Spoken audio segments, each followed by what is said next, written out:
Welcome back, everybody, to the Meet the Bus podcast. I'm your host, Jeffrey Reckis. We're back with episode 16, and this week we got our first guard member on from 2021 to today. You can catch him this summer. He's been with Carolina Crown in their guard. He's also been with the Eclipse Winter Guard in 2021 and 2022. And then obviously this winter, you can catch him with Paramount World Winter Guard. Ladies and gentlemen, welcome on Ben Smith. Welcome onto the podcast. How are you doing, man? Hey, I'm excited. I'm really first guard member. I'm taking that. It is 9:35 p.m. We are excited. We are excited. We're ready. Oh my goodness. Why don't you let the people know a little bit about yourself? Like just what you're up to right now, what you do. Let the people know. Well, my name's Ben. If you don't already know. Spin my tea. I'm sorry. Just like, well, I am who I am. I mean, I am definitely in the guard realm, as Jeffrey said. Absolutely. And I take so much pride in that. I'm super grateful and honored to be, on the podcast, especially as the first guard related person. So that's exciting. If you know me, you know what I'm all about. And if you don't, I'm all about just creativity, and that aspect of the world is like, if you can create it, you can do anything. You know what I mean? Anything you want to create, you can do. And absolutely. Fully. That's kind of my aspect, and like my philosophy of guard in general is just, that's why I went that direction. There's no limits. Creativity is anything. Yeah. Anything. Absolutely. I think that's one of the most like beautiful things about the guard world is I don't think like there's definitely a content limit to like the band world and more like brass members and what you can do overall, but there's no limit to what you can do in the guard world at all. I think that's why it's so exciting watching really great guard groups, because they innovate the activity in like every single year, watching them innovate. It's incredible because you see things every single year from guard groups that you've never seen before. Right. It's incredible. That's another thing is like, I played trumpet my freshman year. I played trumpet all 4 years of my, you didn't know? No way. I didn't even know that. I'm a trumpet player. I'll go get my trumpet right now. It's in my closet. That's amazing. Oh my God. Yeah, I play trumpet, but I mean, I chose guard early on to kind of use as an outlet, but absolutely, that's why I feel like I'm such a like band nerd deep down, because I did everything. I'll do it all. Well, I mean, it doesn't stop. You know what I mean? Like, but yeah, I mean, I loved playing trumpet, and I found my outlet in the performing arts. Yes, through guard. So that's kind of where I went with that. But I mean, I love playing trumpet, and I think even some groups, they take brass and like musicality and all that. They're taking those things to a different level too sometimes. And it's like, oh my God, yeah. Crazy to see. I mean, I understand what you're saying though about the guard they can take anything and just change it up. But brass absolutely. They're doing crazy stuff every day. I mean, it's kind of getting crazy how like, my last year doing the activity was 2019, and then watching how already in like, I would say the last like 3 years, how quickly the activity just in like content in general has just like skyrocketed in terms of like what groups are doing just all over in general. I think it's like, I get so curious, and that's why like in my last episode, I just had Andrew Reeder on, who's teaching with the Troopers now. And he started in 2013. And he did 13, 14, he did Crown 16 and 17. And then, is now teaching with the Troopers in this new, I feel like he went through like 3 different eras. And it's just like, for me, myself, I mean, I got to watch my brother since I was like 11, just being around drum corps in general. So it's been really cool to see how quickly the activities like evolved, and just like the shows that are being put out there now. I'm like, dude, I don't even think I could hang like 2 years later. Like, I'm not like old yet. And I'm still like, bro, I cannot hang. I'm getting cut every day. That's going to be me in like 2 more years. Because every year it exponentiates into something, greater. And I'm like, oh, wow. It just doesn't stop. I'm like, I don't even know how y'all thought about that. Every time I'm like, I don't know. Even know. Just hopping into color guard, what inspired you overall to do color guard in the first place? I mean, when it comes down to like the physicality of it, like I loved watching the flags go in the air. I loved watching, the rifles and the sabers and the dance. Yeah.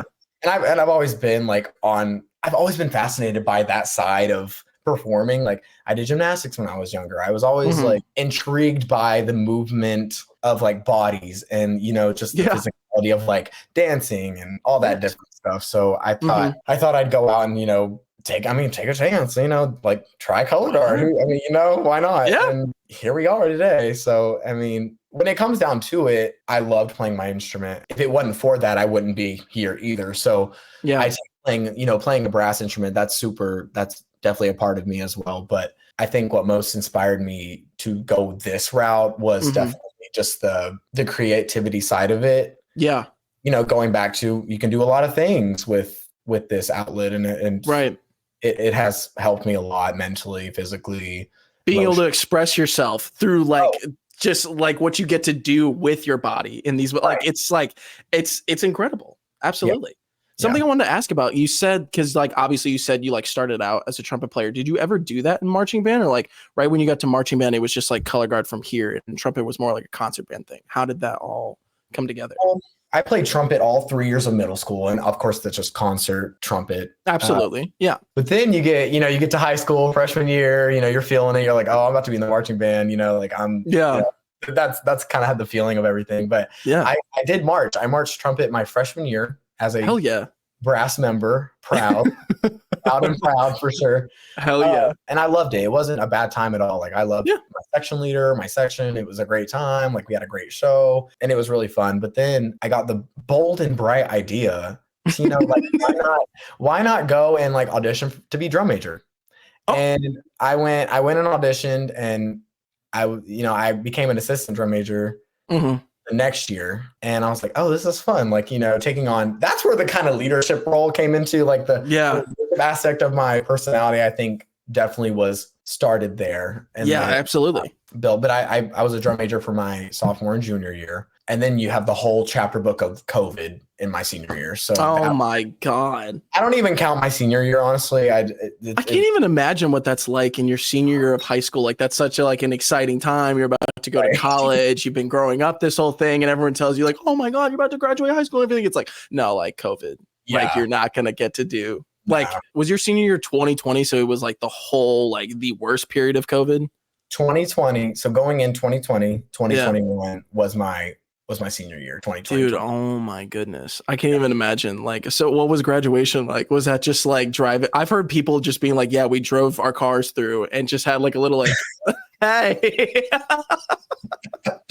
No, I got lucky. I'm gonna tell you, I got quite lucky, because I think by the time we had graduated, it would have been the summer of 20, or not summer, it would have been late spring of 21. Yeah. So we were making some progress. Yeah.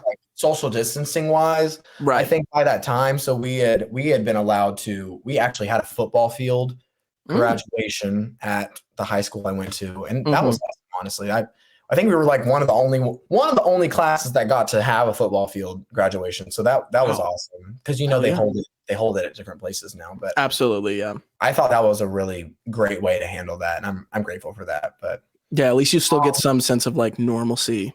Right. In that, prom was a flop, all those things were just ooh.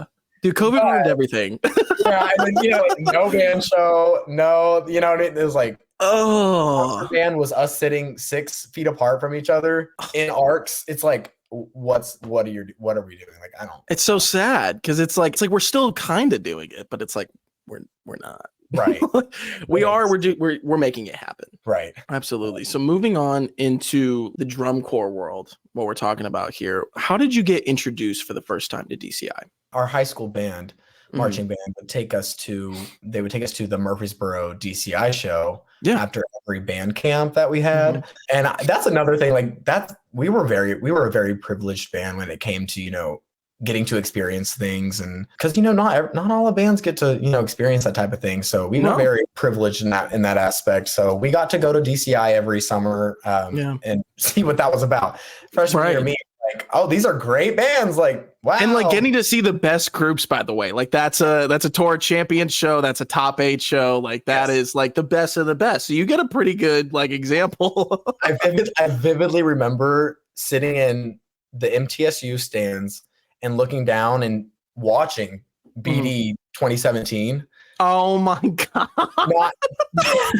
This is me, a freshman in high school. I'm BD 17 gets done. They're done. They just performed. Yeah. I'm wow, they were really good. Like they were good. Like that was kind of cool. They're grand champions. It's like, so going and looking back at that is so funny to me. It's like comedic because, we just didn't know at such a young age what they were doing, and they're creating, the future of performing arts. So it's cool to look back on and know that you got to witness that as young as you did. That's hilarious. Just because like that perspective, just being like, oh, that's so cool what they did right there. My very first show with Oregon Crusaders that summer, like it was our home show for sure, like first show of tour. Like we've had 6 weeks of spring training and we finally get to do our first show and we have to go on after BD17. And we were just like first time we get to hear everybody, we're pulling up to the gate and then like we're listening to this BD17 show and we're like, dude, we have to go on after that shit? Like, are you kidding me right now? Like, we're not even like complete with our show. How are we gonna do this? Yeah, they are nasty. I mean, especially BD17, they're nasty. They're crazy. So your first year of drum corps was that 2021 like COVID trial run season, it almost felt like at times. Like putting it together, it kind of all happened on the fly. It seemed like it was kind of just like, okay, I think we're going to do this thing. And then some groups were like, I think we're going to do it. Some groups were like, we're not. It was kind of just all up in the air, whatever group you were with. And especially like, Carolina Crown had a very unique situation that they did that summer. It was, I believe they call it like Project Crown or something like that. Yeah, it was called Project 21. Yeah. That we did. That's right. What was so unique about it is like, obviously they forewarned us that, we're not touring this year. Right. It's very like bubble. They kept announcing this word and they kept saying bubble. This is our bubble. We're keeping a bubble, Yeah. And it's like, they told us before we came there that it's going to be 5 movements. I think it was 5 movements. And, they were all going to be split up into their own like thing. So we would do a movement and then we would reset things to a different staging, okay. That, and it's all on YouTube. If you go and look at it, every video starts with a different staging idea. You're like, well, how'd they get there? Well, like they put every movement into its own video. Right. I thought that was a cool idea. Yeah. Especially because you don't have to have a cohesive, like flowy show. You can do these different things and put them all together into a video, which was cool. Right. Like taking the time to be like, well, no, we're in our own bubble. We don't have to like put the show out to anybody. We can just actually just have the show here and like do whatever we want with this because, it's ours. And as long as we stay in our own space, then like, who cares?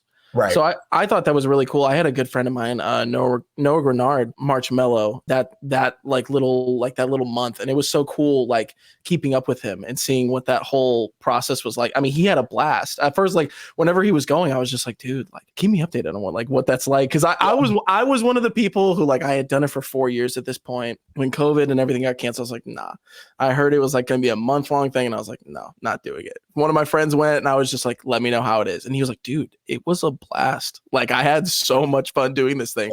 I wanted to know, like, what was that like for you? Like, it's going to be your rookie year at drum corps.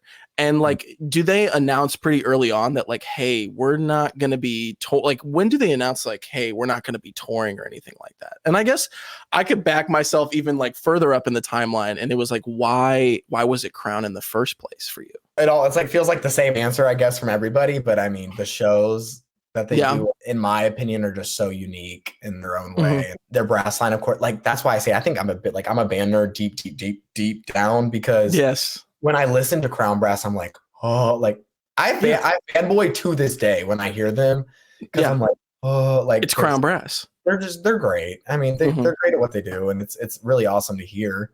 Yeah, even as a young little child, you're like, wow, that these are really good players and good people. So that's a lot. And then I have to credit, you probably know a girl named Kate Howard.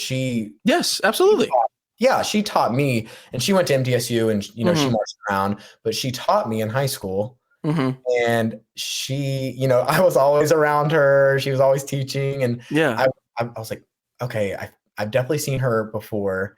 Where is she from? Because she was, she came in new. I was to Winter Guard, and when she taught the Winter Guard in high school, she would come in like, I've seen this girl. Found out, she marched Carolina Crown. I was like, wait, I love Carolina Crown. Okay. So I go into this obsession of like Carolina Crown and then her, and I'm watching her. I'm like doing all the things that she did, and I want to Yeah. be just like her. And How do we do this? yeah, like, she is absolutely one of like the leading factors of me choosing Crown and like choosing Absolutely. color guard, really, because I really always wanted to be like her and still do. That's awesome. Shout out to Kate. Shout out to Kate. Shout out to Kate. Yeah, she's amazing. But Awesome. that would be the reason I think I chose Crown. Yeah. She's great people and they're great people. So I mean, that's awesome. It's like no brainer. Like these are great people that are coming from here, and I like these shows. So it's just like gotta do it. Yeah, no brainer. No brainer. Was there any like holdback of like, do I wait and pack it in and maybe do it next summer because of like COVID? Was there any thought of like, maybe I should wait, get a first full summer or was it just like, no, I'm going to hop in and just like take the chance I can get to go do it now, get some experience? Like, what was that like for you? Like you said, it was like no brainer. Like I have to do this like at this moment. And I did look at it in both lights. I was like, I did think about it. I had multiple conversations about should I wait? And some with Kate, some with Kate herself. I talked about, should I wait for this? Should I, and she kind of explained what they were going to do that year was such a great, step into the world of drum corps and what it is. Even if you're not touring, it's a great way to get your foot, in the door of what goes on in drum corps and how, difficult it is sometimes to put on such a demanding show. So absolutely. I think after that discussion, I fully came to the conclusion. I was like, this is my time. I need to do this. Like, I need to get my foot in the door and kind of right now. Yeah. And kind of experience like what it's all about, that's when it became a no-brainer of like, oh, I have to do this. Like, this is going to be awesome. And I'm so glad I did. So glad I did. Now, having done a couple full summers, what are some differences that you see from like your full summers compared to that, like more like that Project 21 season? I think the biggest comparison is just going to be like how much time you spend on things. Because obviously we had, I think it was 5 weeks for 21. We were jam-packed. Like it was like jam-packed stuff that we're doing, but we only had this much time to do it. So, you're cramming things in. And obviously it was a little like we were cramming things in, but it was chillax. It was fun. It was like, we're learning stuff. We're putting on like, you don't have to worry about a judge sitting up there writing down a number, which is great. But then you get to 22 and it's like, oh, Crown, back, they're competing. 23, we're competing, and it becomes, the pressure gets, higher. Have to deliver on not only a performing aspect, like you don't have to just worry about that. You have to worry about your technical being aspect. Clean. Yeah, right. You have to start worrying about, oh, did those go around together? Are you all like playing together? It starts becoming more pressurized around everything. Details. So, yes. So absolutely. It definitely it was like, I wouldn't say a jolt because they definitely did prepare us in 21 to kind of handle that well, but it was definitely an eye opener, I would say. Yeah. Oh yeah, this stuff matters. Like it was an eye opener because it does really matter. The competitive part of it does matter. Because I imagine what they're still trying to do to still make it like the atmosphere, at least what I remember I went to go see Blue Knights that summer when they still because they went out and they did like a mini tour and whatnot. And I remember when I saw them and like I watched a rehearsal at Missouri and like they're still like running a rehearsal in 21 like any other rehearsal. And so that's why I was so curious in like Crown situation, if you guys had like, just because I know you guys like weren't going on tour or anything, just like how the intensity maybe of like a rehearsal was compared to like a normal tour summer rehearsal. You know what I'm saying? Looking back at it, I do think we rehearse the same. Like when I would look over at, the brass circle and what they're doing and, Matt Harloff was still Matt Harloff and he was like, still like being, locked in. These guys. He was doing his thing with them and it was 21. I mean, he was still doing his thing and they were great. Absolutely. They sounded great in my opinion. And the guard, I believe was the same way. We had 60 people in the guard. If you think about it. Yeah. And that's the thing. Oh my God. 60 people on the field. Oh my God. That's nuts. Like how? Every day I'm wondering. But I mean, that's the thing, like we talked about, you can do whatever you want, when you don't compete that year. They're like, okay, let's have 60 guard members. And it definitely helped us in the long run. I thought it was awesome. Mhm. But yeah, I mean, we were all busting tail back and forth, brass, percussion, Absolutely.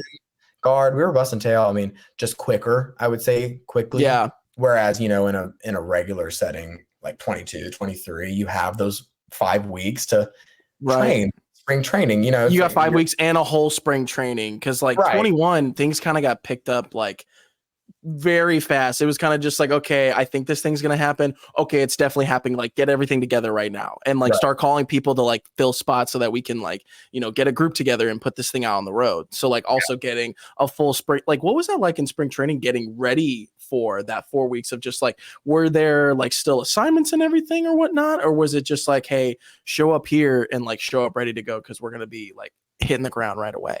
Would this like refer to 21? 21, yeah, sorry. Okay, yeah. 21. No, you're Yeah. good. 21, I mean, our caption head, Tyler Edrington, Mhm. we had videos sent out months prior Yeah. to moving in for those, you know, for that allotted time to get Yeah. the show on. We had, you know, videos. I wouldn't say video assignments because I don't think that was like really the goal to be like, you have to do this and it needs to be Yeah. done. But Yeah. it was very like, here's the stuff, you know, look at it, put it in your brain and learn it. And then, you Yeah. know, when you show up, we're going to be that much more successful, you know, getting Absolutely. everything on. So I thought that was a fantastic decision on the Crown, like staff side. Yeah. I think they do that. They did that for brass too. I wouldn't imagine they wouldn't, but Absolutely. it was super prepared, and that helped obviously with getting everything on. I was curious too because you guys stayed at Gardner Webb for like that whole time, that 4 or 5 weeks. Because like I remember like during a spring training, if we stayed at a place for like 2 weeks, it felt like that we were there for 2 years. So like, what was that? How was that on the mental, staying in one spot for so long? Did it ever feel like, are we ever gonna leave this place? Like, does this ever like this never end? Yeah. We just wake up every day, same thing. Right. How is that on the mental? Oh my goodness. There were moments in 21 where I would wake up and, you know, it's my first year of, you know, doing this thing and like, and you wake up and you're doing the same thing every day, like you said. And there were moments where I was like, oh my gosh, like, is this for me? You know, like, is it for me? Because like I'm having deja vu like every 5 seconds. Yeah, like, you're beating these things into your brain every day in the same manner, like in the same way. So your brain, I would say I got mentally like strained about halfway through, and I was like, no, yeah, it felt like we had been there for a year because you're doing the same things every day. But I think as soon as we got to the final performance, like that performance, the day before we went home, it had felt like we had been there for a week. Like everything changed, and then it's gone, and it's just over. And then you go home and you're like, well, we were there for like 2 seconds, like, you know, it wasn't even that long. right.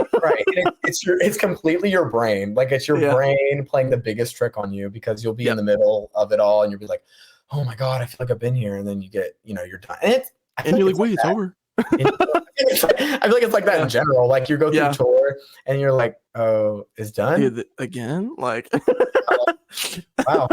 You wake up in like Mississippi, you're like, dude, I don't want to go out there. And all of a sudden it's finals week and you're like, no, right. Go. Every year.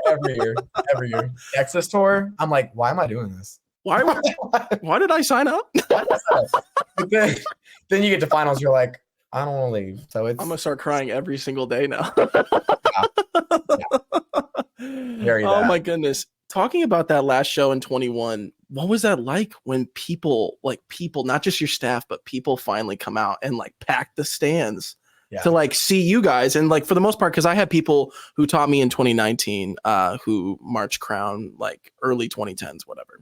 And I saw a lot of them like went out and like just seeing like the pride of alumni, just being like, oh my God, like I'm here to watch my group. And just like it just seemed like the coolest atmosphere of just like packed Carolina Crown alumni, just like cheering you guys on. Like I was just watching the videos again tonight and seeing that final, like I can't even imagine just like the fulfilling feeling of like when you do this thing for 5 weeks and you put all of this work into something, and then right at the end, all these people come out and they just like appreciate every single second of it, and they're there cheering for you. What was that like for you when people finally come in to pack the stands and everything? What was that like for you guys? It's different seeing, you know, staring at a blank stadium for 4 weeks, 5 weeks, and then seeing, one night it all changes and everybody's in the stadium, it changes your mental state, and you start thinking, crazy things. You're like, oh my God, am I gonna mess up? I forgot my whole show. Like everything's right. You're like, oh, no. You start sweating, but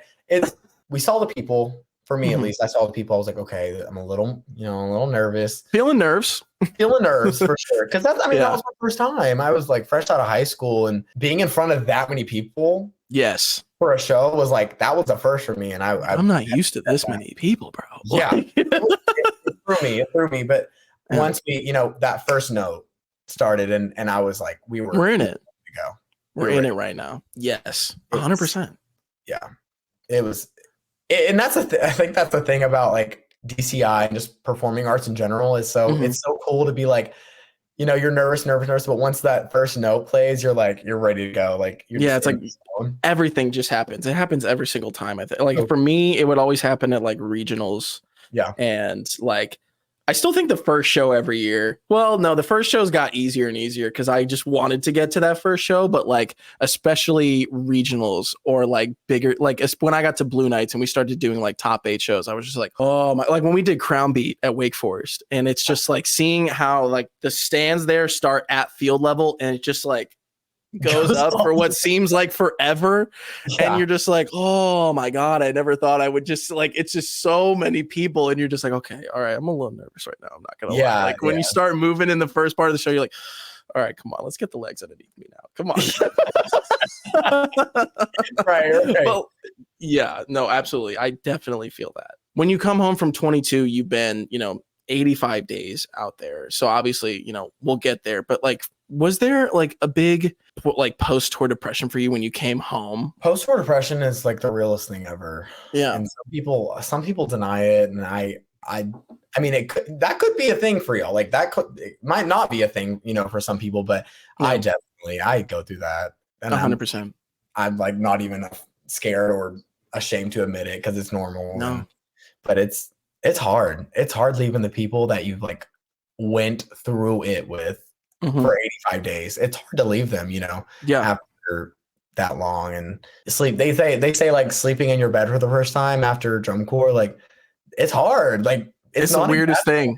It's weird. It's the weirdest thing ever. Not sleeping next to people, like not showering next to people, not eating with people. Like you used to do everything with these people 24 hours a day, 85 days in a row. And like you did everything with them. And for like in about 2 seconds for that to just all be like ripped away. Right. Like it puts you in a state for sure. It's just so weird because you're like everything. I just remember when I came back from my very first summer, like I was just so like, I don't want to do anything right now. Like, I don't want to, like, I'm not in the mood to like go to school. Like, I'm not in the mood to do this band thing right now. Like, I'm just like, I wasn't the biggest fan of it. So I was just like, I was wondering from you, how did you adjust to that coming back from your first summer or maybe even your second, I guess, in this case? I would definitely say I had way more trouble after 22 rather than 21, just because 21 was like a fun moment, like, oh guys, like I went and marched with Carolina Crown this month and it was so fun. And, you obviously you don't spend as much time with people in 21 as you would in 22. And after coming home and from 22, it was way worse than in 21. And then it was bad. It was even worse. Like it was just even worse because you start falling in love with an organization over and over again, and it just becomes more like you love it more and more every year. So this next year is going to be crazy. It's going to be hard. It gets worse. This is the one thing about it. It's like, it just gets worse perpetually. Like every single year you keep doing it, it just gets worse every single time. Right. That's what people say. They're like, oh yeah, I've been here like for like 8 years. I'm like, so you're going to have a full breakdown. Right. You're done. You're done. I don't know how to help you.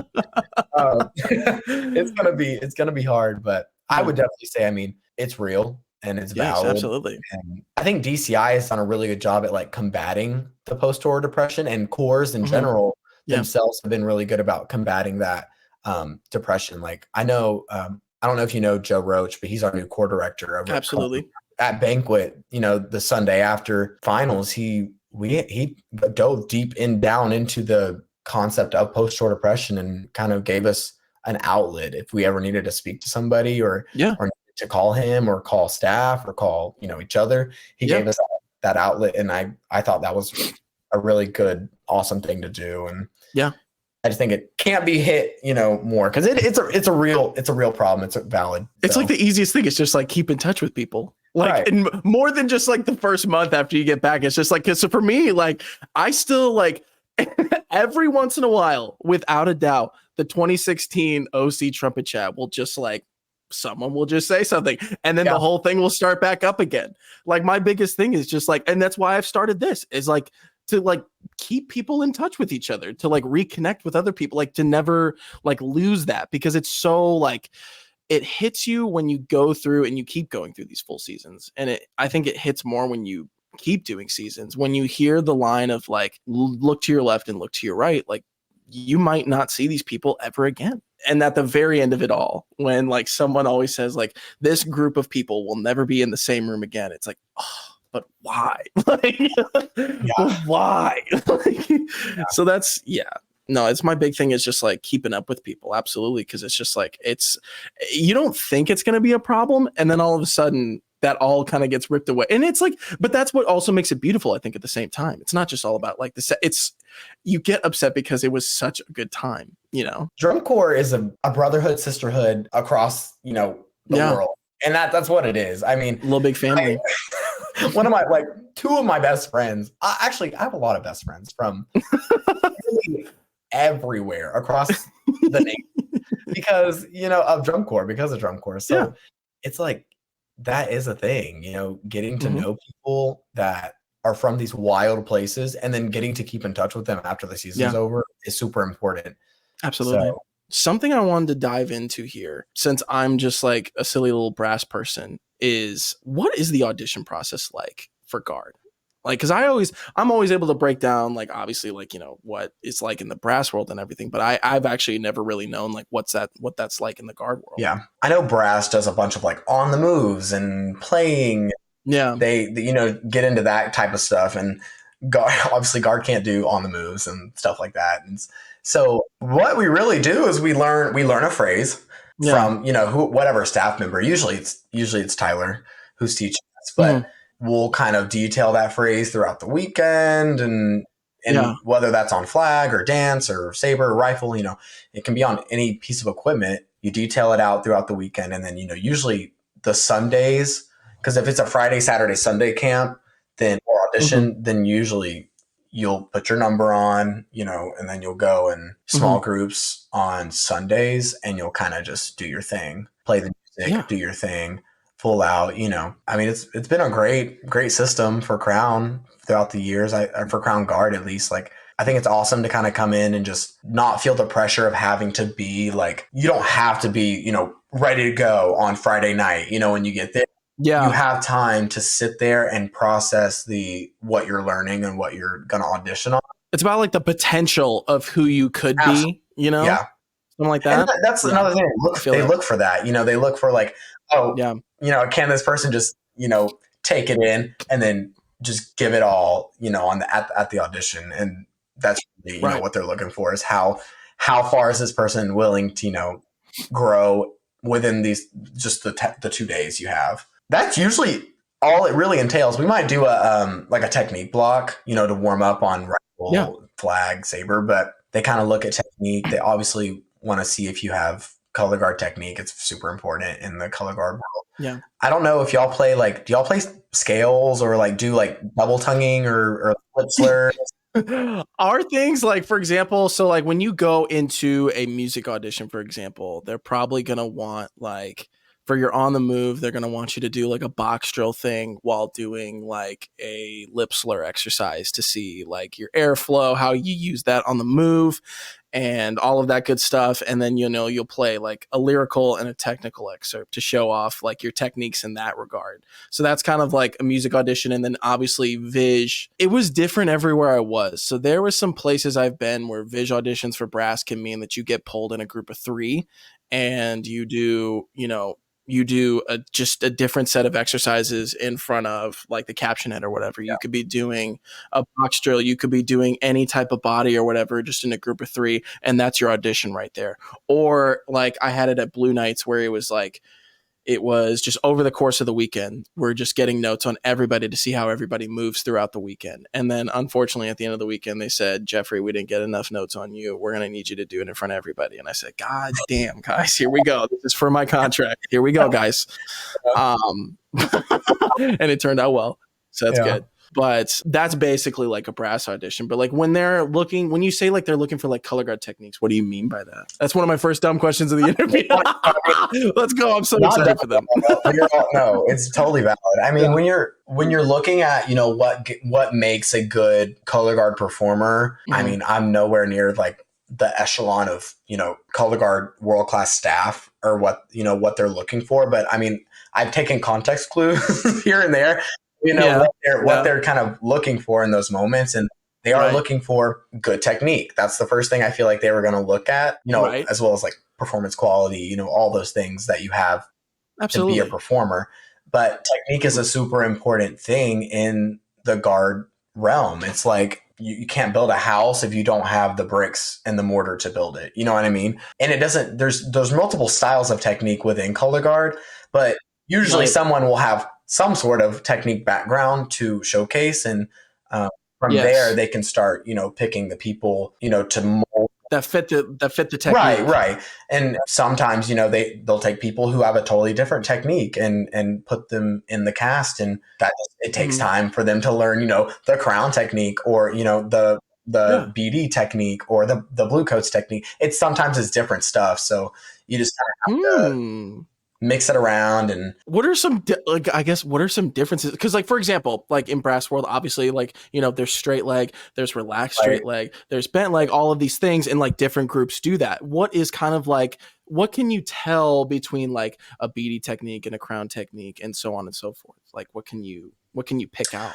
Well, I'll just give you an example. Like usually you can just go look at like a Blue Devils color guard cam and you see how they catch a rifle. That's just like an example. If you see how they catch a rifle, you see that they catch a rifle with the tip exposed.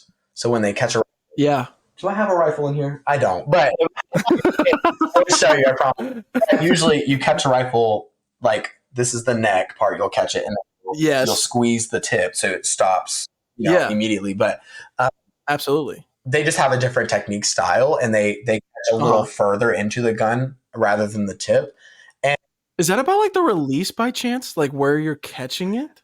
Because I watched this video, like, and I can bring it up in like screen share if you want, but like I watched it and this guy was going for like a 2-turn toss or something like that. They were just showing like different rifle tricks and whatnot. And so he was like taking a 6 before, he was about to do the full out thing, just taking a 6 to like get it underneath him. And like when the first time he like went for the 6, like he got it and it like landed a little bit low. And she was like, he's going to take that again to like find his release in there. Her name was Stephanie Chavez. She was working with Phantom at the time. This was from 2019. I love Stephanie. Do you know? I have not met her personally, but she is a very well-known figure in like the color guard world. She's awesome. She's very lovely. So I watched this video of her like breaking down just different like rifle tricks and whatnot. And she was saying like, he's going to take that again to like find his release and whatever. And I was just like, what is that? Obviously, I know what that means in the brass world, but I'm like, what does that mean in the guard world? What does that mean? I know the video you're talking about. So when they usually say he's going to find his release point or find his release, there's different points of release when you're thinking about heights and rotations of a rifle or a saber, So you have to think about like if my release hand's here, like my release hand for a quad would probably be farther down. I'm throwing 4 rotations, whereas if I'm wanting to throw 6 rotations or 7 rotations, my release hand starts, creeping up because I need to release my hand, up higher to get a higher rotation. To get it higher? Yeah. And okay. So I guess in that example, if he had thrown too low, his release hand probably was too low, so his rifle was, farther down. We can. I'm about to say, real quick. Let's identify these. We definitely can. And it was somewhere right about here. So let's go full screen here. Feet is nice and tight and centered. He's going to then pick up his rifle. He's going to isolate, just throwing a 6, no body. 5 and 6 and 5, 6, 7, 8, and out. And squeeze. He obviously a little bit low. He's going to take one more to make sure that he finds his release. So like that's what I'm talking about right there. I watched that and I was just like, wait, what does she mean? So, yeah, and I mean that's valid because I would see where like someone would be like, "What is that? Like what?" What do you mean? I was like, he caught it. So that's chill, right? I mean, it really just comes from his release like point, and I guess that's who am I to say because I'm not perfect. Like nobody's perfect, but like I guess his release hand was just a little low. His release point was low, so that then makes his rifle 6, no body. 5 and 6 let's see it and 5, 6, 7, 8 and out and squeeze. Break it down. No, I'm kidding. I wish I had my rifle. I would. I think it's in my car. I think it's so cool though. I really do, and that's why I was just like, what does that mean in that regard about like, you know? Yeah, that goes back to technique. Like that is technique when it comes down to it. Like that is something that these drum corps guards look for, and you can see in the video how well can you recover from maybe a fault release point. Like he recovered spectacularly and bent low to still catch it flat. Like that's good technique in my opinion. So a lot of it sounds like a lot of it is like your instinct and like how overall like comfortable your instinct and also like your confidence about how you perform in recovering, like you said. Your awareness. You gotta be so aware, very aware in color guard of what's going on. Something's wrong. Okay, how do I fix it in the split second that I have to? Right. The biggest thing is like that confidence in recovery. Like if you could, like, if anything in an audition process, I think overall for anybody, it's just your confidence in recovery. If something like crazy happens, like maybe you're doing a new chunk for brass and you're doing a vis block and they want you to do something new for a new exercise or something, and you might mess it up or you might miss a count of something or whatever.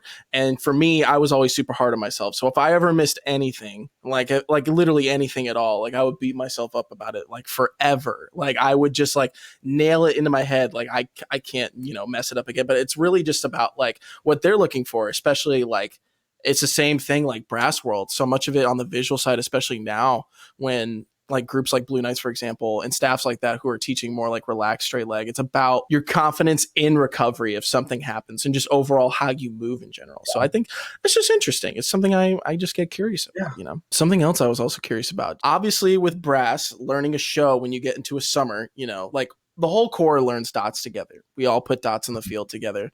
That's all great and dandy. But when you get to like learning a show for color guard, what is that like putting a show on the field? I know for brass, for example, I mean, obviously for us, it's putting music with the feet and then incorporating body. Once we have music with the feet pretty clear, we're going to start putting in visuals and whatnot. What's that like for guard putting a show on the field after you learn dots? What's that like? Easiest process would be we usually learn drill. We'll learn our drill, learn our dots. How far do we have to get from here to there? The huge. But then we start learning choreography, putting that to learn the choreography, to music and to count. Yeah. And then we start putting that with the drill to kind of figure that out.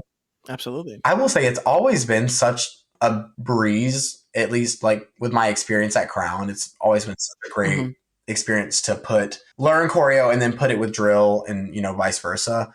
But I don't know. I don't feel like I've ever had an issue or like anything negative to say about the process just because it's worked pretty well. Is it more of a creative, like we have this idea of kind of what we want to do here? Or is it just like, we already have this is what's going to be going here? Or is it kind of just like, as we get the drill and everything else, is it just like we're creating as we're learning? Or is it just, no, like we already have all of this choreo ready to go, we're going to learn it like this? It kind of like blends in a way, at least in Crown land. Yeah. I know I keep talking about Crown, but that's just like my only reference point, right? To talk about, I mean, I guess Paramount too, and like different world-class groups, but usually they'll take a moment that they want to have. So if this is a choreography idea or a staging idea, take that, and they know they want it somewhere. So they have it choreographed, but then, they start getting drill and they have to kind of form it to the drill. Cause you don't want that because no, absolutely not. But oh my gosh, like the people we have working over there, you have Tyler Edgington working over there, you have Jeff Sacktig working over there, like at Crown. Yep. And he's been just amazing with kind of facilitating the staging ideas that guard wants to have. And Yeah. even brass too. Like it's always been a really collaborative effort, I would say, in combining staging and these ideas with choreography too. So that's always Absolutely. so it's a fun time, honestly. That's my favorite part of spring training, is putting choreography with drill and learning drill. Like that's my favorite part of drum corps, like spring training. Learning the show, like learning what you're going to be doing. Yeah. Like that's the best part, because it's like, oh my God, I finally get to do the thing. Like it's not just like, doing all the technique, learning the basics, going through all of that for months, and then, and then we finally get it's like, no, it's time to do the real thing. Yeah. I completely agree. I think it's my favorite part too, because it's just like, especially when you get to learn where you are in certain moments of the show, where it's like a cool moment in the show. You're like, oh, I get to be right here. Right. Like, bro, no way. This is going to be the best. Like, this is going to be the best thing I ever get to do. Like this set right here.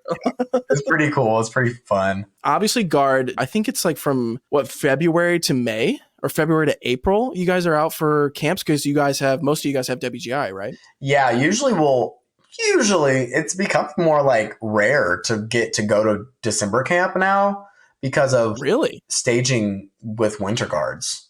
Wow. That's a whole topic. That's a whole podcast in itself. Like the whole problem of like having to get to a December camp while also having a staging winter guard weekend the same weekend is like, oh my God, it's super conflicting.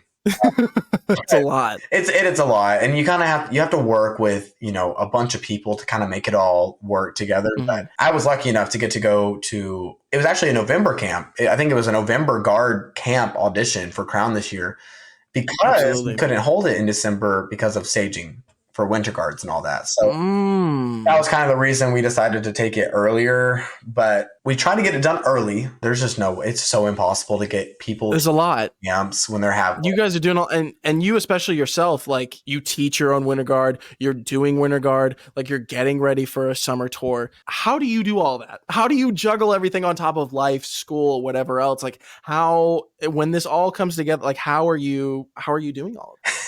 It's a lot when you step back and really look at it all. And you have all of the things. Well, yeah, it is a lot, but I think you have to find those different things, and you have to, make good of it all. Like I like to write down what I need to get done before every activity I go to do. I have to like know what I need to get done, so that in order to be successful in that. And so, whether that's running a high school winter guard practice, sometimes you have to write down some bullet points. Like me and my staff members will sit down and we'll like write out some bullet points. Okay, what do we need to get done? What do we want to get accomplished this rehearsal, so that we're not lacking in those areas. And then Paramount, that's like a whole nother moment of you have to make sure that you're on top of those things for that organization, and just for, winter guard in general. For world-class organizations, you got to be on top of things. You're a performer and you're a world-class performer. So when they put trust in you with a show like that, you have to dig down and make sure you're, staying on top of things as much as you can. My senior year of high school, I did, winter drumline, and then went into my summer with Blue Knights or whatever. And I just remember that process going back and forth between, like,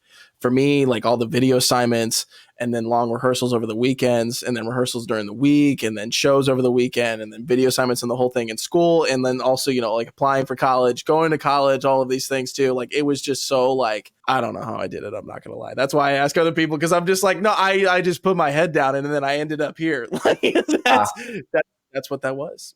It's people like us, I think, when you're talking to band people and people in the performing arts and have been in the performing arts, like whether that's high school or middle school or, anything younger, when you've been exposed to that, your brain, at least in my philosophy, your brain just becomes so succumb to, I have to be doing something at all points in time, or like I'm absolutely like not anything. I feel like I'm not doing like I'm not doing enough right now. Right. Yep. Right. No, 100%. Like we had a very snowy week last week, and it snowed in my house last week, and it was not fun. Like we couldn't do anything, and it just you can't go anywhere. You're like, I can't. What am I supposed to? I can't get anything done right now. I'm supposed to be getting. It drives you crazy. Like Yep.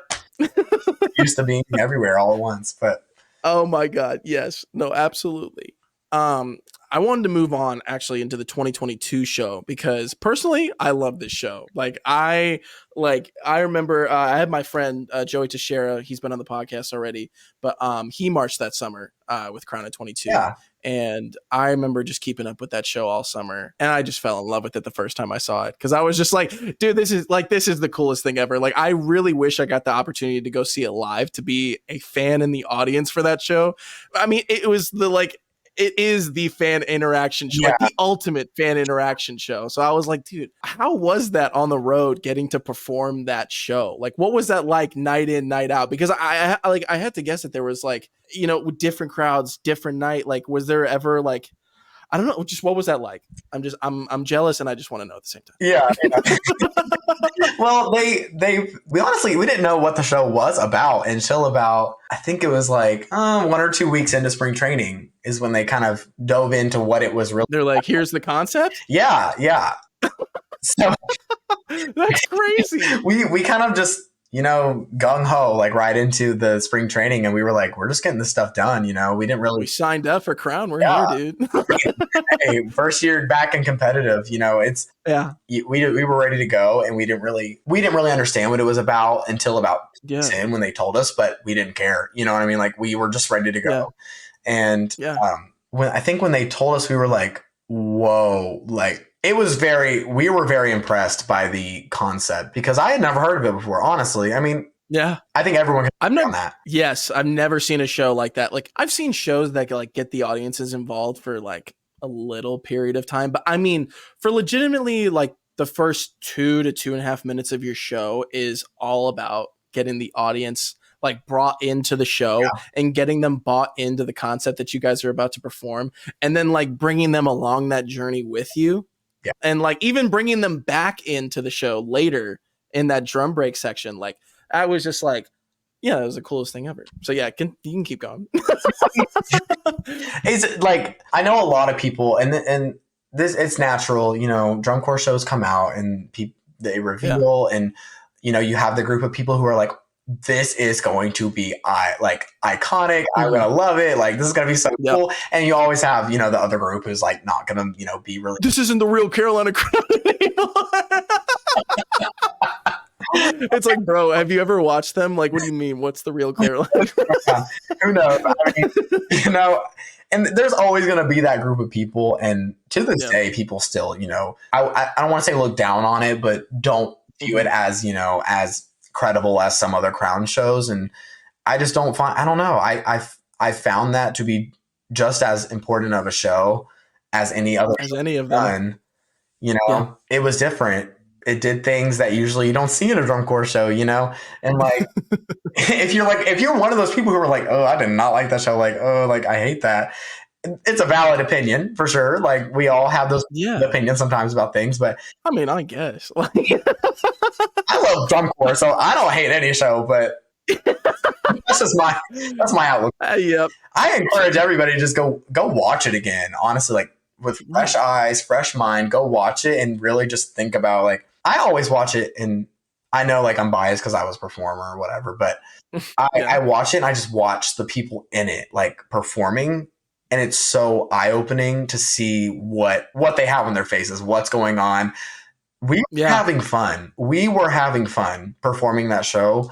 And it looked that way, which is why it's like, how could you ever say like, it wasn't for me? Like, you literally see the people, you're like watching a performer and you can tell that they're bought in and they're having fun. Yeah. You're going to hate on that? Like, how? I felt, that's why I fell in love, because I'm like, dude, this is one of the shows where you can like later on be like, yeah, this is why I did this activity, was because of like this show right here. Because it was just like, I've never seen anything like it. And to think of that idea to like have a Crown app for everyone to like, I mean, that's like, who would have ever thought about that? And that alone, I thought was just so unique and interesting. Yeah. Like, it could have been any corps that did that, and I would have been like, whoa, that is just what. Like, why have we not thought of this earlier? Especially coming from 21, where that's like your reference point in your first year of what drum corps is at that time.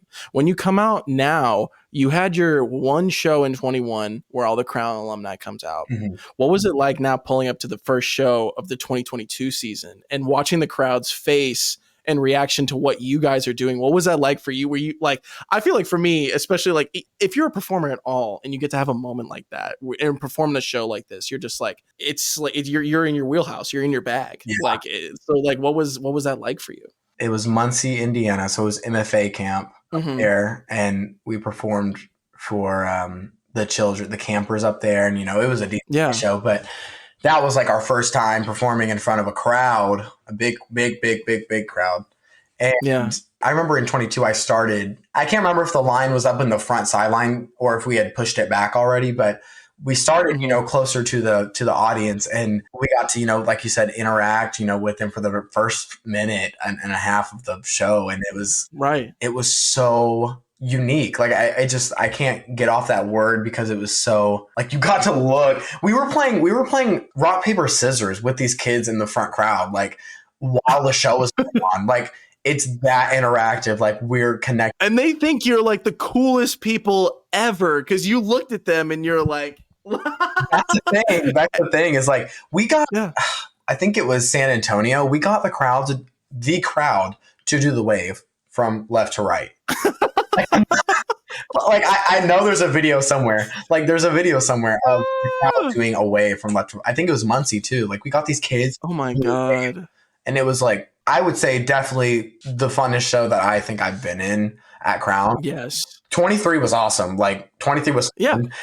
But I think that's also just like a different concept of a show also compared to this. I don't think you can't put this in a category of like a concept, This just isn't, you can't do that with this show. It's its own thing. It really is. And it was so fun. I definitely cried the first time performing it in front of, a big crowd. So it was like a very pivotal moment for me in my performing career and all that. But yes, just getting to like look at the little kids in the audience and, like I said, like playing rock, paper, scissors. It's a crazy thing to think about, but we did. Yeah. And, that's what it is. Like, we did the damn thing. I mean, it works for everybody, so we loved it. But that show just like ran on adrenaline. It felt like the whole time, for sure. Like the whole time is just like pure like energy, adrenaline, excitement, and especially getting like I can't even say like, oh, just this section, right? Because the whole thing is just so exciting, and especially like right after you get through that drum break where like, the brass takes, I think there was like these big sails that they ended up taking. They put down their instruments and everything. Oh yeah. And like the big, like, is that what it was? Like the big sails and everything? Or was it part two? Like would it have been like the rectangular? The whole thing where the voiceover is like, now just own it. Oh yeah. Oh yeah. That whole thing. They called them like the boingy poles. Like they called them. yeah. The boingy poles. Cause the big streamers that would go off. Yeah. Yeah. That was everything. Crazy. Yeah. Everything from that to the end, it gave me chills just thinking about it again as you were talking, but like the very last statement of the show where like it's just repeating right here, right now, over and over again with the big bass drum, just like right behind all of that. It's like, especially watching the finals video, it's just like goosebumps right now, just getting goosebumps because it's just like the energy I can imagine being in that finals crowd with already how energetic that Lucas Oil crowd is during finals week. Yeah. I can't even imagine the energy that's popping off the field as like, I it's one of the coolest things ever. I don't even know how there's anybody out here saying like, yeah, it's not really for me. I mean, what are you talking about? People are going to have their opinions, but I was definitely having an outer body experience on finals night performing that. It was like, it was different. It was the crowd. Yes. Was just great. Was that like, besides finals, what was your favorite crowd of the year if you could pick one? Besides finals, I'm going to say Muncie. Yeah. Premiere. Yeah. Yep. You mean you're performing for these children who are already band kids. So they're already excited about anything. Like, they're at a camp for band. and you're basically like any corps that's there is basically like they're superheroes. They're superheroes. Yeah, like, and it was just they looked at us like we were gods, and I was like, definitely not that, but like I'm good, but like damn, they were great to perform to, and they were loud, like so loud, and I can't wait to be back there. Honestly, that's probably can't wait to be back there. When the audience buys into that concept and doesn't like shy away from it, you know that it's gonna work for the rest of the season. So I think that's what gets you so, because the first show you come out and you're like, I hope they buy in. Like I hope they also like, I hope everyone does it. You know what I'm saying? So like when they all buy in, you're like, they had like the app allowed when the trigger like went on, it would trigger the phone, and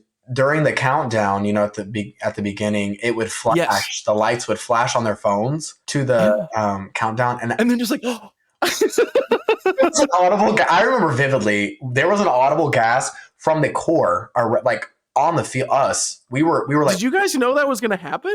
They had told us they didn't like scare us, because they did tell us there was going to be like, you know, there's lights and stuff with the app and stuff, but they didn't tell us that it was going to be like. I think it was the broad just look of like 1,000 flashlights on phones just flashing at you. Like, it was so cool. It really was. Like, I wish everybody could experience that, because it was just like, felt like you were at a rave or something. Like, it was. I wish we had the gasp on camera, bro. That'd be hilarious. Like Carolina Crown's first scored show, and the core is surprised at what's happening. Like, oh my god. Yeah. I mean, I was around guard members, really. So I just remember gasping. Like we were like, oh wow, like just seeing that, it was really crazy. It really was. That's insane. Over the course of a full season, something I was curious about, especially with a show like this, where it just feels like it's an adrenaline rush the whole time and just like energy shooting off the field at all times.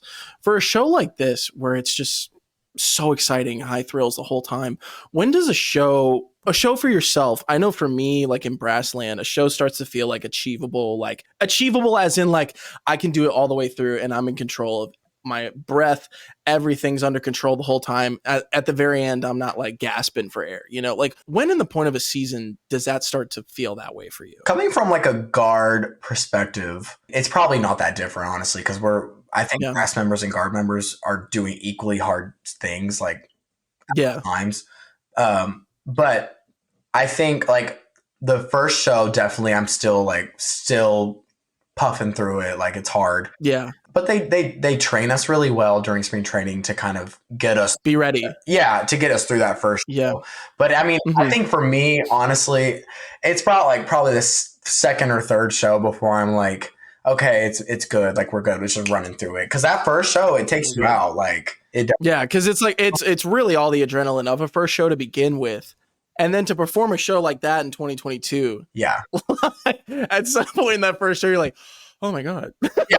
I didn't think it would feel like this. Like, I can't breathe. First run through is what gets me, like, at all. True.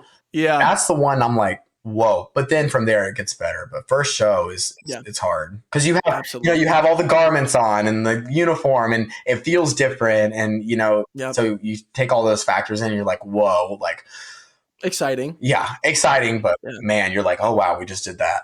So moving on into the 2023 season, you talked about just like, it's no brainers going back to Crown, but for you, I mean, you're going back again this summer. What keeps you coming back to Carolina Crown? What is it about that? And like, since you've been there now, what keeps you coming back? I mean, I tell people the same thing every time, and for a good reason. And it's like, it's not only the show concepts and the, just the variety of things you're learning. And I say this to every person who asks me, and it's every time it's going to be the people and not necessarily the staff, because they're great, but you're not around the staff all the time. You're around the people, your peers. Yeah. You're around your people who, you're marching with and sweating with and bleeding with and crying with, you know what I mean? So yeah. It's really like, once I make those relationships with people, it's so hard to go and like, go somewhere else. Like, I like people so much, and I honestly, I couldn't imagine like sweating on another field without them. With anyone else. Yeah. Yeah. That's ultimately what it boils down to, because you know, Yeah. you just love your people so much that you don't feel like you can go anywhere else. And that's the coolest thing. Like being able to find your home on the very first one, like that's such a special thing to have. Right. It's just like I found it right away. First thing, like this is the place I want to be, like no matter what. And I think overall, like that for me is what I figured out when I got to Blue Knights, because my whole thing when I was coming up was all about like, I got to get to top 12. I got to get to Saturday night, because being in a semifinalist core, the whole thing they like, you know, like to put in the brain at the beginning of the season is like, we're pushing for Saturday. We're pushing for Saturday. Like, especially when you get to San Antonio, like this is your moment to like, you know, get yourself in the neighborhood to get ready to go for Saturday. Like, you know, all these things getting put into your head about wanting to make it to finals and everything.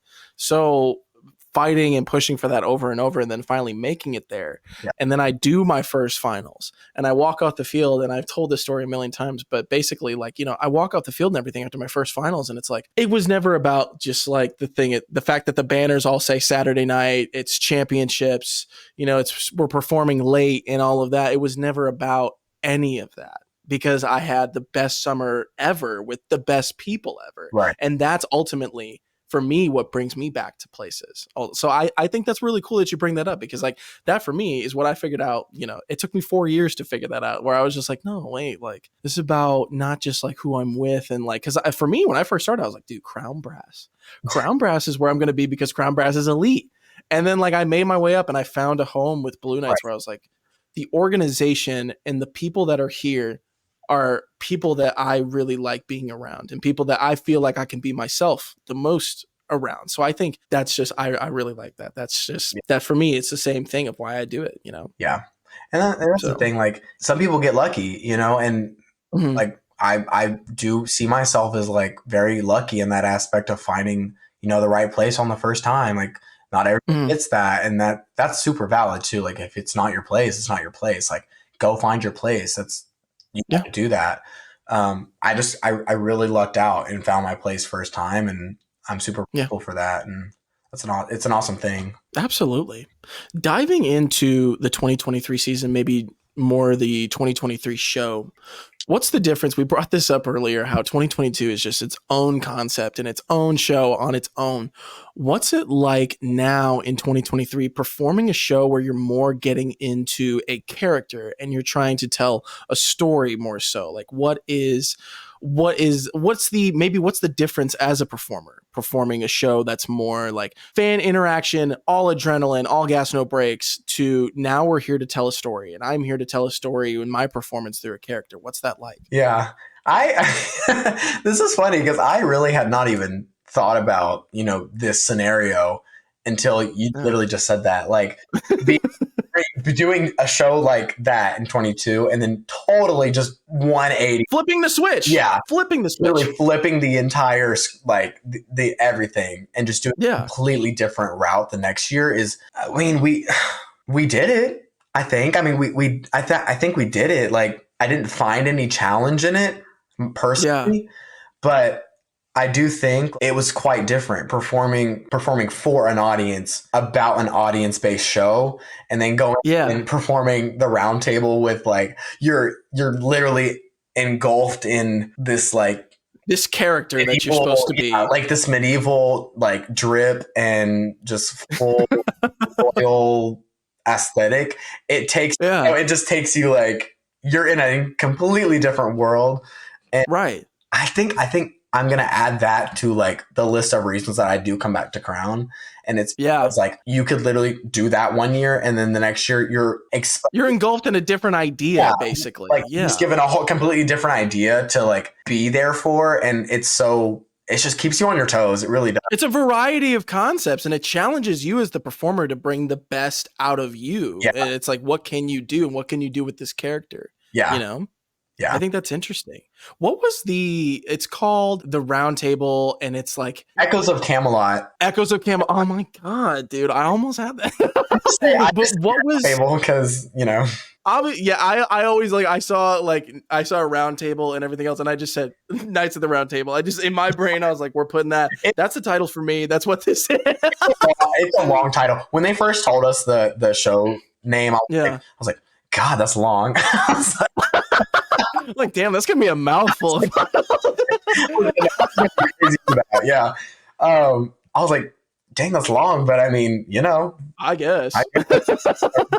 Uh, What was the story of this show from this past season? what they explained to us, and they explained the theme to us way earlier than they did in 22, which I appreciated. It was nice to kind of know. They explained it at April camp. Basically, what we wanted to do was take the audience to it was like time capsule, like take the audience to a completely different time period and kind of put them in that setting of, what was this life that King Arthur lived, and like what was his story. It was about King Arthur, and of course, like we played the 12 knights at the beginning, like the 12 rifles we played the 12 knights, but it was a show about King Arthur and what, the story that he lived, and all he went through and endured, and what happened at the end. Like we kind of just wanted to tell his story. And this was spoken by a staff member, a design member. Okay. Said that, the show was basically the remnants of our kingdom that we've built here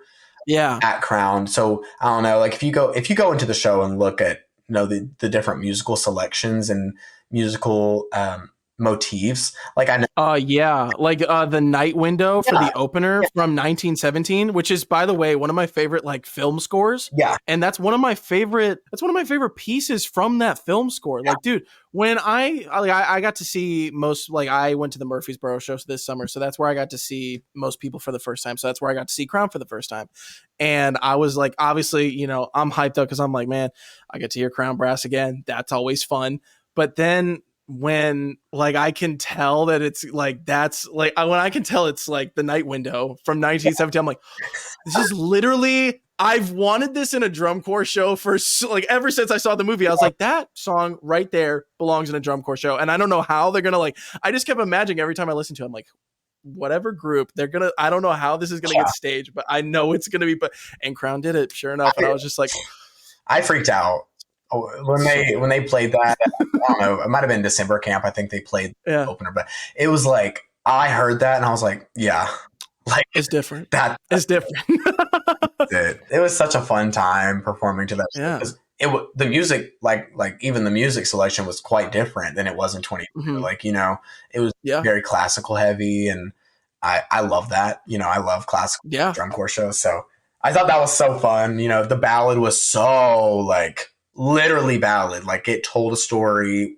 Theatrical, very theatrical. Very, very theatrical. I wanted to see a little thing here. I wanted to screen share again because I had a little question. I saw this and I was like, wait a minute, guys. I said, if my eyes don't deceive me, obviously incredible moments happening here, but right here, and of course it has to like pixelate there every single time, but wait a minute, guys.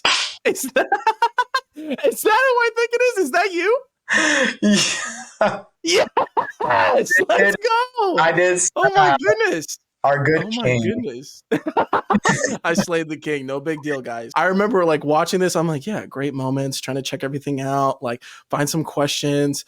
And I'm watching everything. And then like we get here and I'm like, oh, that's super sick. That's a great part of the story. And then I'm like, wait, what? And I paused right here and I was like, wait, no way. I'm like, oh, this is perfect for the interview. We have to bring this up. Oh my goodness. So I think that's the coolest thing ever. I mean, you were a main character in the show. Like I don't know about main, but that moment was so like I think it was put in at spring training, but I'm telling you, like we were in that big saber like blob back there, and yes, Tate, his name's Tate. He's Arthur. He was out there in the front, and Tyler's up on a stand and he looks down and he's like, and Tyler Edgington, he's our caption supervisor, but he looks down and he's like, Ben, come out here and stab Tate. I don't know, do something. Like let's just see what you can do here. Let's just try something. I was so curious. I was like, how did this moment get I guess put together? Like how did that get, like, was it just your drill spot and they're like, yes, Ben, like come in here and just like kill this guy real quick? Yeah, I mean, I was already on the outside there, so Tyler's like, I need you to just run around, run through the middle. And I mean, they're literally throwing sabers in the air as I'm running through. Probably the scariest thing of my life. But they're he was like, run through, and I want you just to just stab him. Like, you don't like him. I want you to stab him. Like, you just kill a try. Like how much is happening in this moment already here with the guard, and for you to run through, by the way, all of that happening like in a very intense moment towards the end of an act. And like, oh my God. I mean, don't say you weren't a main character here, because you definitely you were a main character in this show. And I saw that. I was like, right, we have to talk about it. I think that's super cool. I did. It was like some research on the tour bus, like as we were going somewhere, but I did some research on like, why did they put this in the show? Cause I had not even honestly known why. He was just like, do this, and I did it. I did some research. I need to look back at it because I can't remember his name off the top of my head, but I believe it was his King Arthur's brother, who I think became jealous or something happened and wounded him. I don't think killed him, but I think he did stab him or attempt to murder him in a way. So I think that's what they were trying to depict there, was jealousy of the crown.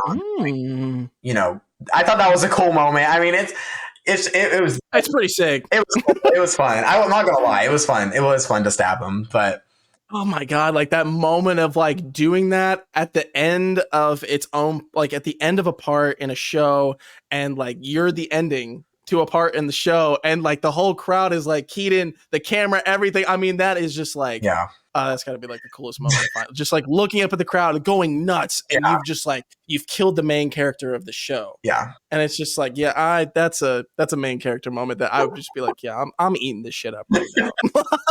I'm eating every moment of this up right now. I felt like a murderer. Like I was in that. I've done something wrong here. It felt a certain way. I was like, this is the only place I can feel this, because it can't be anywhere else. So that's awesome. That's funny. Something I wanted to ask about too, over the course of a season for brass, like I'm going to say, like, I believe there's sometimes you shouldn't take this advice. I did this where like, some mornings on tour, especially when you keep going through the years, you just feel like complete like boo-boo in the morning when you get up on tour, and you're just like, bro, I know this is going to be a tough vig block, and we're in Mississippi and the humidity's like 98%, and I'm going to be like sweat dripping off my body when I walk outside this gym right now. Like, I really don't want to run the closer where I have to jazz run a million times. Like, I'm just not feeling that energy today. So I could get by with about like 80 to 85% energy, and it would still come across and everything would still be fine. And I could get out with that, because like, I feel like as a brass player, there are, especially when you have your horn up, you can obviously hide. I think you can hide. You shouldn't, but you definitely can hide some of your energy and your projection, where all that's going, and putting in 100%. But like with guard, how much of it like throughout a season is a mental battle or a physical battle? Like for me, as a season goes on, for me, it's more of that mental, like, do I want to go ahead? Like for me, it's like choosing to, like, instead of 80, we got to go 100 this morning. Like, because it's like, for me, it never, at some point in tour, it becomes like not so much about the physical anymore, and just more like me fighting my own mental. Like, how much of that is like mental physical battle for guard over the course of a season? Yeah, guard as a whole, and people know this within the guard world. It like guard is mental. It's super mental. Yeah. Like, it's a physical, activity to do, but my God, like, man, it's mental, and people, it's so easy to get in your head with things, like, oh, this wasn't perfect. It was like a degree off when I caught, you know what I mean? Like, you go into that like minuscule, like mini perfectionist mode. Yeah. Like, everything just has to be perfect. And like that, it gets you, it does get you on tour. And like, there are days when you wake up, and I know me personally, I've woken up many days and just been like, I just know this is not going to be my day, because I don't know, like, I'm just in that mental state, and I know it's not perfect. But I don't know. I feel like if you surround yourself with the right people in drum corps, which should be everybody, like it's everybody, right? Absolutely. It's so much easier to get through the hard days if you're surrounding yourself with people who are, can go through those hard days with you, or it can just lift you up. You know what I mean? Like, it's hard. Drum corps is hard. Mental. Yeah. Color guard's hard. Yeah. Like, everybody knows that. Yeah. Playing a brass instrument, marching at 210 BPM, like, yeah, that's hard. Like, tough. Being in drum corps is not an easy thing. And no, some people don't know that. And you got to be prepared mentally for the things that could happen to you, because it's not all rainbows and butterflies, like you're gonna things. It's gonna be like really sucky some days. Like some days, like I was talking about, where some days I wake up and I'm like, bro, you're fighting yourself basically every day to keep getting up and like putting that forward, And I was just like, because I mean, for guards, so much of it, I mean, with how much you guys do, and I'm not gonna act like I know what I'm talking about here, because obviously I do brass, but like you guys do so many like dangerous things that are really cool. But I mean, so many things could be dangerous if you're in your own way, and it's just like, so it was just something I was curious about, because it's just like, especially then, like you said, when you get into your head, like so many dangerous things could happen with equipment and whatever, and tossing and all that. And so, I had some questions, since you teach color guard as well. What has been so far like your most like proudest moment, or maybe most fulfilling moment about being on the staff side? Oh, I mean, every day I'm proud, honestly. Yeah. I mean, you sometimes you have to get tough. You got to get tough times. And when I say tough, I don't mean, some people take that as like, oh, you have to yell at them. No, like you don't have to yell at them, but you have to tell them that they are better. Like, you are better than what you're giving right now. And you can be better. Yes. And like, they have to know that, because they're high schooler, was I telling myself, oh, I'm the best, I'm so good, like in high school, nobody's doing that. Right. You're always beating yourself up. It's always like, that's the way of life in high school. So you have to be able to like step back and be like, it's okay to be like, it's okay to grow. Like these kids are trying to figure out who they are just in general, like who they are and where they fit in the world. Yeah. And they're just trying to do this thing to see like where they fit in, what they like to do. Maybe this thing for them is like their outlet to express who they are, you know? So they're just trying to be, the best they can be, I have, oh my gosh, I have a new girl in our winter guard this year, and she might be one of my and I'm not like picking a favor or anything, or like, but seeing her enjoy the activity, and she, of course, she's new, she's quite new to guard, but seeing her enjoy the activity and just taking it and like finding an outlet the way I did, like it reminds me of me, like every time I see Ben. So that's one of the moments I think I'm really proud of, is just being able to let them enjoy the activity is a proud moment for me. That's what I would say, is seeing them come off the field or off the floor with smiles on their faces. That is my proudest moment. Like, if they got smiles on, that's what matters. Like at the end of the day, because being happy about what they did and being proud of what the work they put in to get there. Yeah. Because that's what you're remembering. You get a gold medal, you get a bronze medal, you get a silver medal. Okay, you're going to remember that. That's fine. But sure. But what are you really going to remember? What are you right? Exactly. Like the feelings of performances and being around those people and all of that. Yeah. It was the same thing for me when I was on the staff side. Like everything about like watching a kid like hit a set finally that they couldn't hit all year, or doing a visual that they couldn't do at first, and now they can, and they do it really well. Watching them progress over an entire season at the end, I think is like, because I cried at the end of like my teaching season, because I was just like, dude, I've been with you guys since July, and I've watched some of you freshmen and sophomores and just like everybody overall at the end of the day, like I've watched all of you get so much better, not only as performers but as people. And I've like just watching that happen. I'm just like, that's the moment. That's why you do it. Yeah. So I just, Another thing I want to ask about on teaching side, this is a little funny thing. When I taught with, her last name is now Austin, but Carlissa Austin, she marched at Eclipse, I'm pretty sure. Right? Yes. So I taught with her fall 21 at Siegel High School.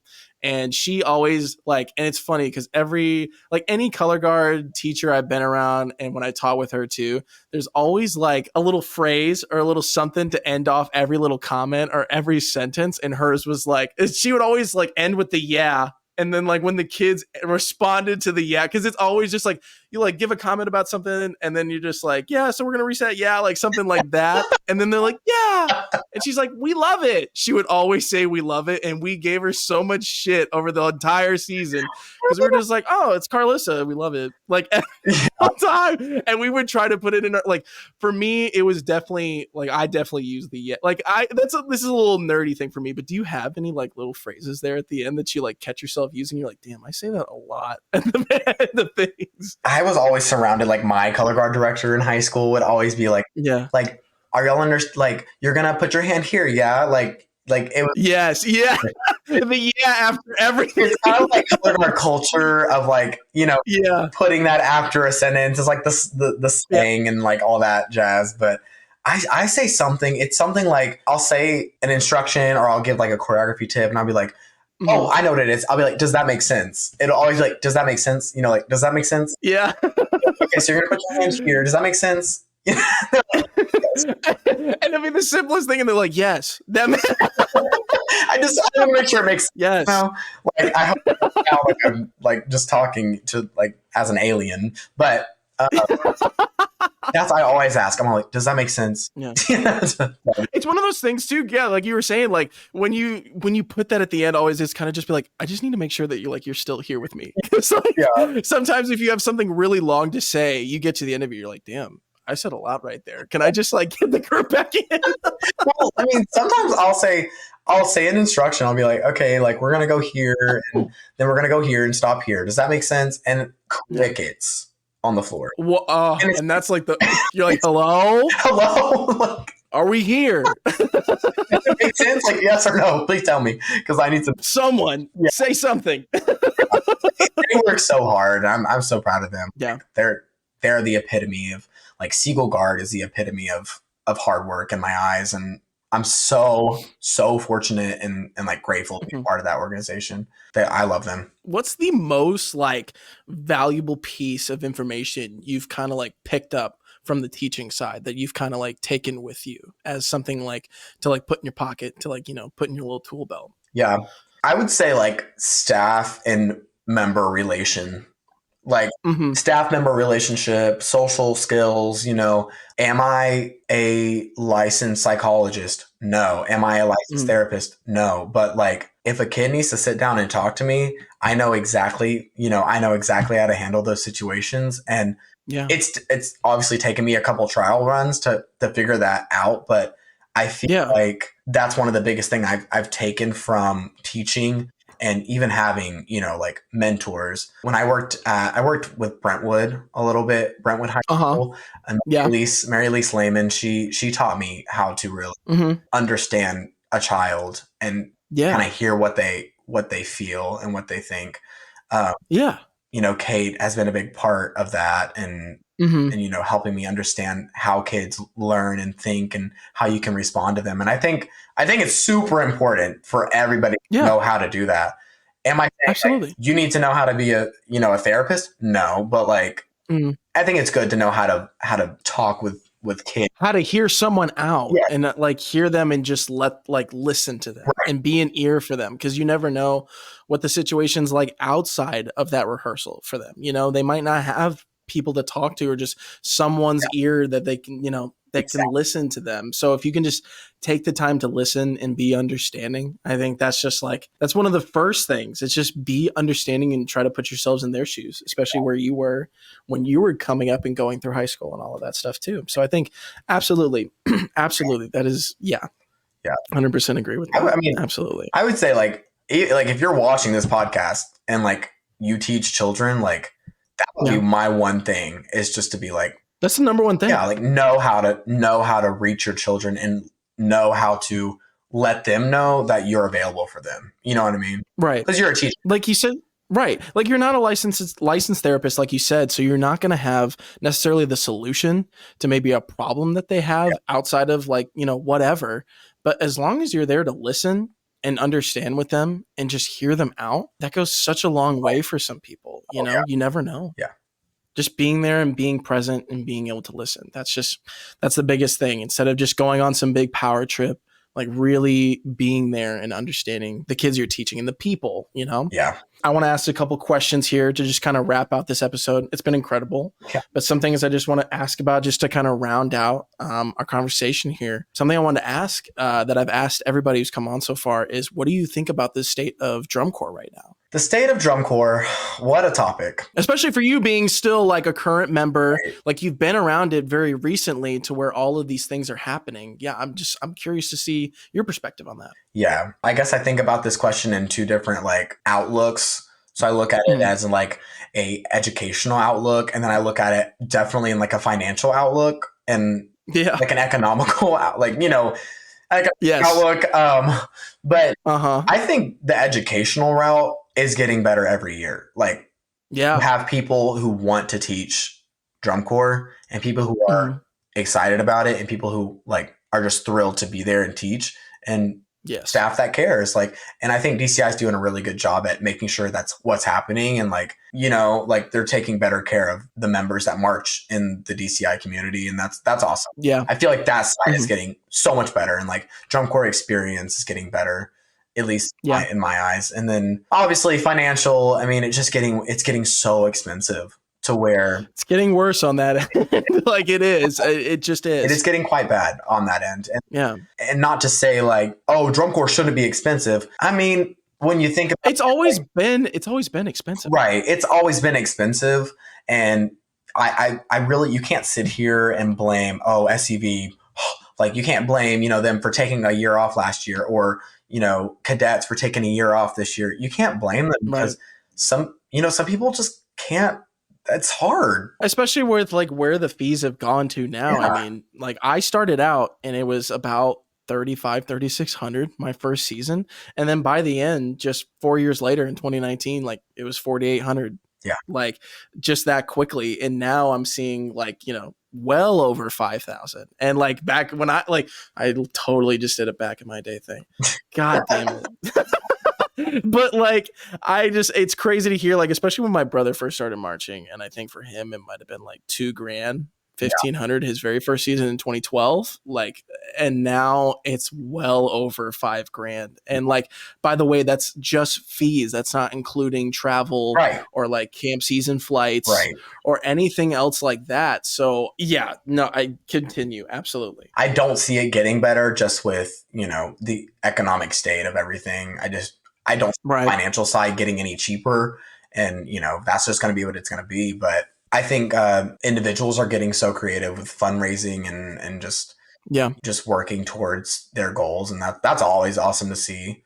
But Yeah. I think drum corps as a culture and drum corps as a activity, in itself is growing every year. I love seeing new inventions come out every year of like, what are they creating this year? You know what I mean? It's Right. new every year. BD, Blue Coats, Crown, everybody, it's just something new every year, and it's really fun to watch and see. It's kind of how I feel about it. I'm a big fan of media integration with how like just social media overall for drum corps has gotten so much better in just promoting the activity, promoting groups. Yeah. It's happened so quickly. And it's definitely from like TikTok and COVID, and groups were like, oh my God, we definitely need to use this thing, which it's worked so well. Like getting to do something like that. I mean, that wasn't even happening in 2019 like that, or 2018. We just had videos every once in a while, like after a regional or something, covering, our week over this season, or something like that. It'd be a quick 2-minute, 3-minute video, just a montage or whatever. And now like social media and drum corps, and especially flow marching, have done a really good job about promoting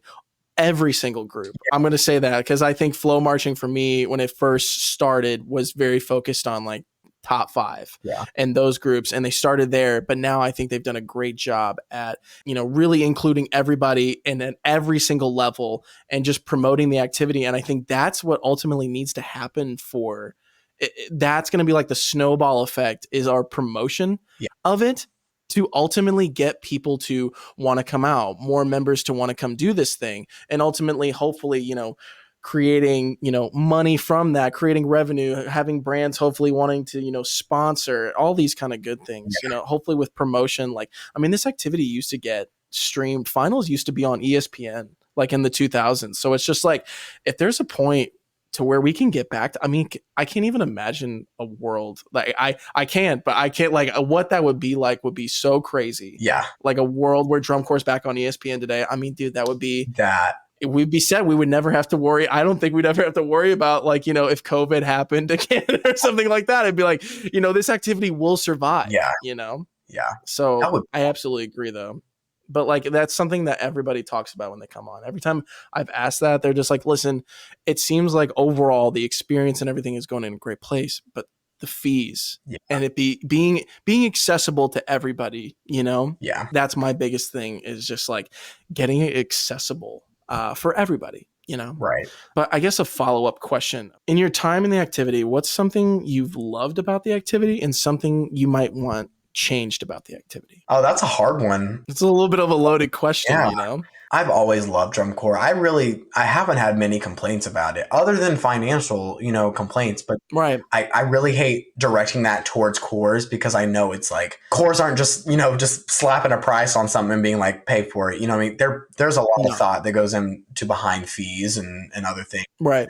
I think what I would say I like most about drum corps is just how quick, not only the relationships you make, because that's a kind of open question. Okay, you make relationships, that's awesome. But like how quickly and how retained you can keep the relationships, I think is what I like most about drum corps is like how retainable your relationships are. Because you're gonna make friends. We know that. Like know that part. But I think it's how easily you can retain friendships is going to be, and the relationships in general, like that's going to be my favorite part is just it's so easy to just call your friend up you marched with and be like, what's up? Like, what's going on? Like, it's that. Yeah. Something I would change about drum corps. Oh my God. I know I'll be like BD winning. Like, do they need another one for real? Come on, guys. Come on, guys, change it up. Let's fix that. I would say if I could change something about drum corps. I mean, hey, if there's nothing, then there's just nothing. It's like, hey, I love this thing, dude. Like, I mean, it is what it is. I love ball being. I mean, it's changed my life. Not even in like a cheesy way. It really has like changed the opportunities I've had, and absolutely, and it's really been a great time. And I'm very, very fortunate to have gotten to like experience it the way I have. But I mean, I really can't. I'm really trying to think of something, to come up with, but I can't think of anything on top of my head. Like, can it be cooler some days? I mean, like, can it be colder? It's kind of hot out here. Why does it have to be so hot? Can we not have as many shows in Texas? That's going to be my. Okay. Can we? That's fair. Maybe branch out to different states, because I know some states. That's true. Like, Texas gets like 3,000 shows, and then Arkansas gets like 2 shows or something. You know what I mean? Like, right. Maybe more show diversity and show, just more show. Hitting more states, variety. Hitting different places, which, I mean, who knows how all of that works, but hey, could be fun. Who that probably couldn't even be, who knows, but like, could be fun. It's good. Could be super cool not to be in Texas. Yeah. Like, give me a Hawaii regional. I'm ready to go. Oh, can we get that on the request list, please? Make it interesting, guys. Let's get an Alaska. Let's get an Alaska finals. Come on, guys. Bahamas regional, a Bahamas super regional. I'm down. I'm ready to go. We need it. We need this. We need this, DCI. We need this. We need it to happen. So a couple quick questions here to kind of end us off. Some maybe quick hits. I was told to ask this question by one of my friends I marched with at OC in 17 and 18. Shout out to Nicholas Walker. But he told me to ask you to settle the debate here. Is it a pull hit or a pole hit? I was told to ask you this question. This was like an important, like this is a guard if you know question. The options are pull hit and pole hit. I was told to ask, is it pull hit or pole, as in PULL hit or POLE hit? I don't know. It doesn't make sense to me, but I was told that I have to ask this question. Okay, I got you. So this is simply, I don't believe it's a right or wrong answer, because this comes back to the different technique thing. I won't make this a long answer, but it just comes from different technique and what people call it. Like some people call it Coke, and some people call it, soda. That's kind of the equivalent of this, but I call it pull hits. Pull hits, PULL, because you're pulling the flag down and hitting. Right. You catch it. Mm-hmm. You're also pulling the pole down. So I mean, it could. It's a thing. I call it pull hits, though. Let's do some pull hits. The debate is settled. It's a pull hit now. The debate is settled today. We've settled it. It's amazing. That's a good one. Okay, so next one is favorite rifle trick.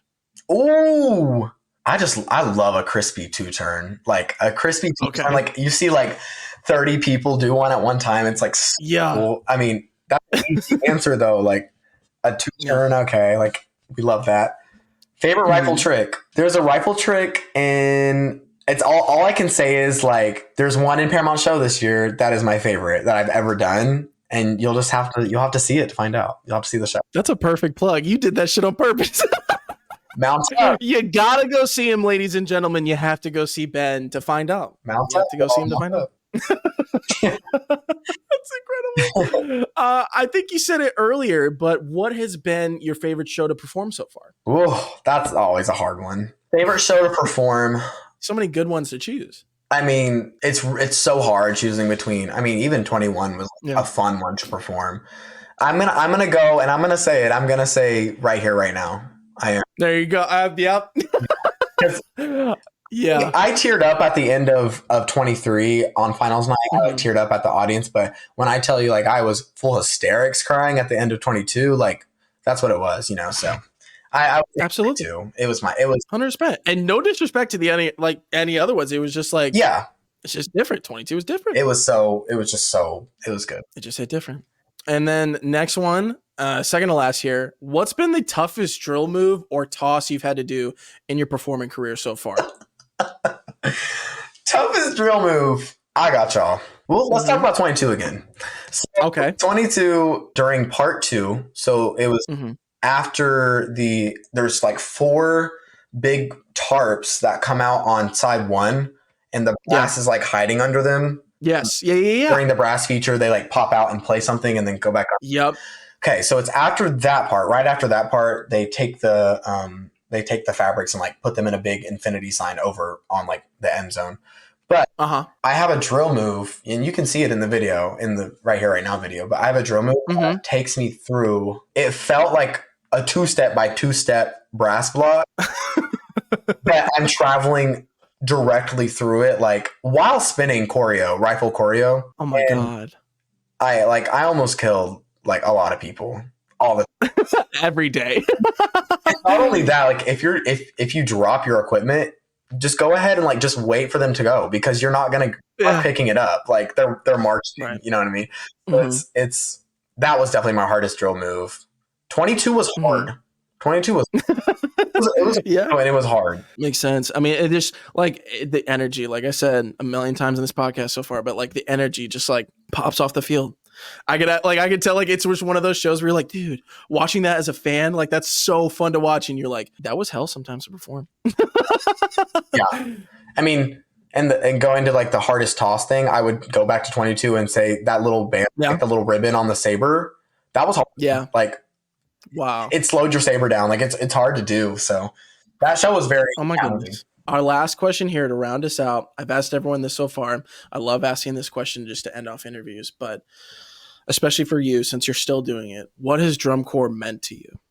It's meant, I'm going to like plug Crown saying, just because I do take it into like everyday life, but Crown says, their mission is to develop lifelong excellence. And that's exactly what I think I get from drum corps is like, I get the development of lifelong excellence. Like that's what I'm working towards. So not to plug Crown because, whatever, but plug great mission.